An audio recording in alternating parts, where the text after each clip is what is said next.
High, welcome to my daughter's first birthday celebration. পুরো বার্থডেটাই আমরা বাড়িতেই সেলিব্রেট করেছিলাম, বিকজ ওর শরীরটা খুব একটা ভালো ছিল না, তাই বাইরে কোথাও যায়নি। আর এই হলো ওর বার্থডে ড্রেসটা।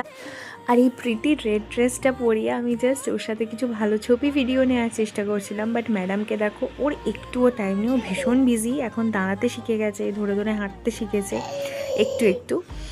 তো এই নিয়েও বিজি। আর এই হলো ওর কেকটা, ভীষণই কিউট একটা কেক ছিল। এটা মিয়ামরিতে গিয়েই আমাদের পছন্দ হয়ে গেছিলো, নয়তো আমাদের অন্য একটা বড় ব্ল্যাক ফরেস্ট নেওয়ার প্ল্যান ছিল বা অন্য টাইপের কেক, বাট এটা এত কিউট ছিল, মানে লাস্ট অব্দি আমরা এটাই নিলাম। আর এই হলো কেক কাটার পার্টটা, যেটা মোস্ট ফানি। ও কেক কাটতে ভীষণ ভীষণ ভালোবাসে। বাড়িতে যাই অনুষ্ঠান হোক না কেন, কেক কিন্তু এখন ওই কাটে।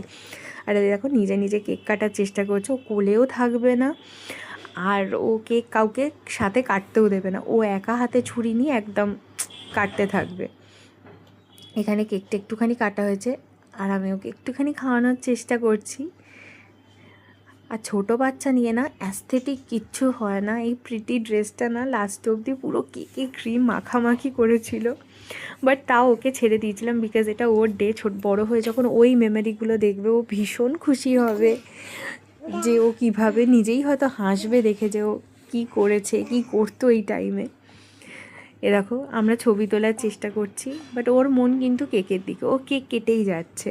আর হ্যাঁ, ও যেহেতু খুব ছোট, তাই আমরা ক্যান্ডেলটা জ্বালাইনি, বা কারণ ও ব্লো করতে পারবেও না, আর তার থেকে যদি হাত দিয়ে দেয় কোনো অ্যাক্সিডেন্ট হয়ে যায়, সেই জন্য আমরা ক্যান্ডেলটা জ্বালাইনি, জাস্ট রেখেছিলাম। এই দেখো, ওকে বলছি কেক খাইয়ে দিতে, ও কেক একটু করে নিচ্ছে আর নিজেই খেয়ে নিচ্ছে।